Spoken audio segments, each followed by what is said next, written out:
राम राम दोस्तों, मैं प्रदीप पाराशर। आज मैंने आप लोगों से एक वादा किया था कि बाबा रामदेव और भाजपा की असलियत मैं आप लोगों को बताऊंगा। भाइयों, थोड़ा लेट हो गया क्योंकि ट्रैफिक में फंसा हुआ था, अभी पहुंचा हूं। कई दिनों से बाबा रामदेव का एक रेडियो पे और वो एडवर्टाइजमेंट आता है जिसके अंदर वो बोलते हैं कि 50,000 करोड़ से ज्यादा की जो अर्थव्यवस्था है वो आज भी ईस्ट इंडिया जैसी विदेशी कंपनियों के हाथ में है, और इनसे बचने के लिए और देश को सुधारने के लिए आप लोग पतंजलि के प्रोडक्ट यूज करो। तो मेरा सीधा सीधा सवाल जो है वो बाबा रामदेव से ये है, अगर बाबा जी एक बात बताओ, सारी बात सही है लेकिन जो आपकी पतंजलि की फैक्ट्रियां हैं उसके अंदर ये स्वदेशी सामान बनाने के लिए जो मशीनें आप यूज कर रहे हो, जो इस्तेमाल कर रहे हो, वो हिंदुस्तान की बनी हुई हैं?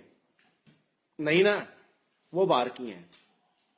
पहली बात तो आप स्वदेशी बनाने के लिए विदेशी का इस्तेमाल करते हो और आप बोलते हो स्वदेशी अपनाओ। आप कर रहे हो कोरी झूठी मार्केटिंग अपने प्रोडक्ट को बेचने की। क्यों? क्योंकि एलजी वो विदेशी, सैमसंग वो विदेशी, टोयोटा वो विदेशी, सुजुकी वो विदेशी, फोर्ड वो विदेशी, बीएमडब्ल्यू मर्सिडीज ये विदेशी, वर्लपूल ये विदेशी, हेयर ये विदेशी। और आप खुद जिस गाड़ी में घूमते हो और आपका जो मित्र है, आपका पार्टनर है, आचार्य बालकृष्ण, वो खुद लैंड रोवर गाड़ी में घूमता है बाबा जी, वो भी विदेशी। और आपका जो प्रधानमंत्री जो मेक इन इंडिया की बातें करता है वो घूमता है बीएमडब्ल्यू, वो भी विदेशी। तो कौन से स्वदेशी की बात कर रहे हो, मेरी समझ में आज तक नहीं आया। आप कर रहे हो झूठी बातें। ऐसी झूठी बात करके आप लोगों को बेवकूफ बना रहे हो और स्वदेशी के नाम पे और देशभक्ति के नाम पे हम लोगों को ठग रहे हो। ये तो होगी आपकी बात।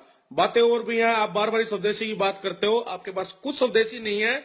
और इतना ही स्वदेशी है ना तो कुटीर उद्योग को हेल्प करते उनकी सेल के लिए आप करो पतंजलि ब्रांड की बात।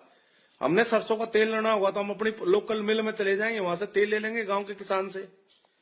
उसकी आप पैरोकारी नहीं करते, उसकी आड़त को तोड़वाने की बात नहीं करते। आप करते हो भाई मेरे पास बेच दो, मैं विदेशी मशीनों से तेल बनाऊंगा, पतंजलि तेल बनेगा, दुनिया को बेवकूफ बनाऊंगा। हम बेवकूफ नहीं बनने वाले, हमको चाहिए क्वालिटी प्रोडक्ट।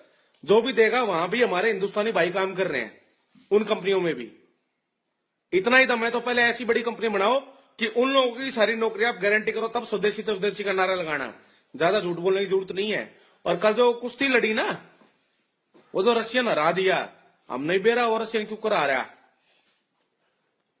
12-0 से बाबा रामदेव ने हरा दिया। कमाल की बात है। बाबा जी एक काम करो, वो तो ओलंपियन था, मेडल विनर था, मैं तो 108 किलो का इंसान हूं, मोटा हूं, मैं पहलवान नहीं हूं। खुला चैलेंज आपको है, आप मेरे साथ कुश्ती लड़ लो। अगर नहीं कर टेक दें तो हम भी असली हरियाणा के नहीं। तो स्वदेशी के नाम पे झूठ बोलना बंद करें। देश हमें भी उतना प्यारा है जितना आपको, लेकिन हम अपने देश को अपने व्यक्तिगत फायदे के लिए नहीं बेचते हैं। इस चीज को जरा ध्यान रखें, क्योंकि उन विदेशी कंपनियों में भी हमारे हिंदुस्तानी भाई यहां हिंदुस्तान में काम कर रहे हैं। और दूसरा की भाई भाजपा की,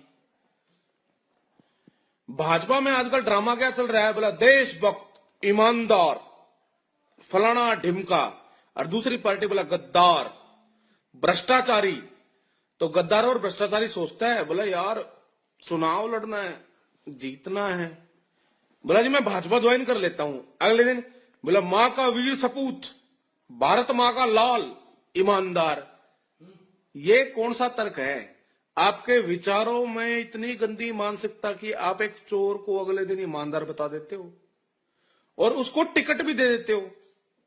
कई लोगों ने मेरे से पूछा कि प्रदीप जी आप बार बारी भाजपा की क्यों बुराई करते हो, और आप पहले भाजपा के समर्थक थे, आपने कांग्रेस क्यों ज्वाइन की? तो भाई बात सुन, कांग्रेस के टाइम पे जो हुआ उसका फैसला तो कोर्ट करेगी, लेकिन पिछले 2.5 साल से जिस तरीके से बेवकूफ बना के इन्होंने हिंदुस्तान की जनता को पागल बनाया और अपना राज लेके आया, उसके बाद इन्होंने एक भी काम सही नहीं किया।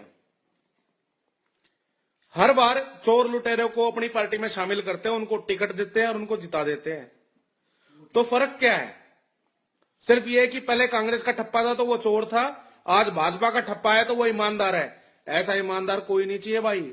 ऐसे तो मेरे को कई बार ये भी भय लगता है कि ये तो दाऊद इब्राहिम और हाफिज सईद को भी ले आएंगे हिंदुस्तान में।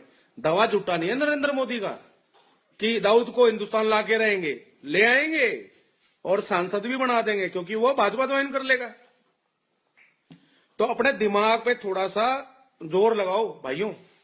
और इनकी जो राजनीति है ना, वो है देश को बेवकूफ बनाने की और सत्ता हथियाने की, कुर्सी के लालची।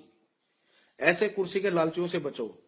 और ये जवाब उन लोगों के लिए भी है जो बार बार मुझे कहते हैं आप भाजपा के समर्थक थे, आप कांग्रेस में क्यों गए?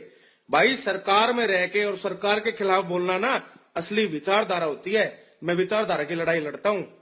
जब कांग्रेस गलत थी कांग्रेस के खिलाफ बोला, आज बीजेपी गलत है बीजेपी के खिलाफ बोलूंगा। जो गलत है उसको गलत कहना सीखो। किसी की मां बहन के बारे में बुरे शब्द बोलने से आपकी देशभक्ति जाहिर नहीं होती, चाहे वो किसी की मां हो। मां बहन की इज्जत करना सीखो। दुश्मनों में भी करी जाती थी। हम तो एक ही देश के हैं। थोड़ा सा दिमाग लगाओ। ये राजनीति से बाहर निकल के ना लोक नीति की बात करो, लोगों की बातों को समझो, लोगों का दर्द समझो, तब देश आगे बढ़ेगा। भेड़ चाल में मत जाओ। मैंने पहले भी कहा है, a lion doesn't sleep over the voice of a sheep. एक भेड़ की आवाज के भरोसे शेर सोता नहीं है। इसलिए शेर बनो, भारत मां के लाल बनो तो असली बनो, पार्टीबाजी में मत रहो। धन्यवाद। जय हिंद, जय भारत।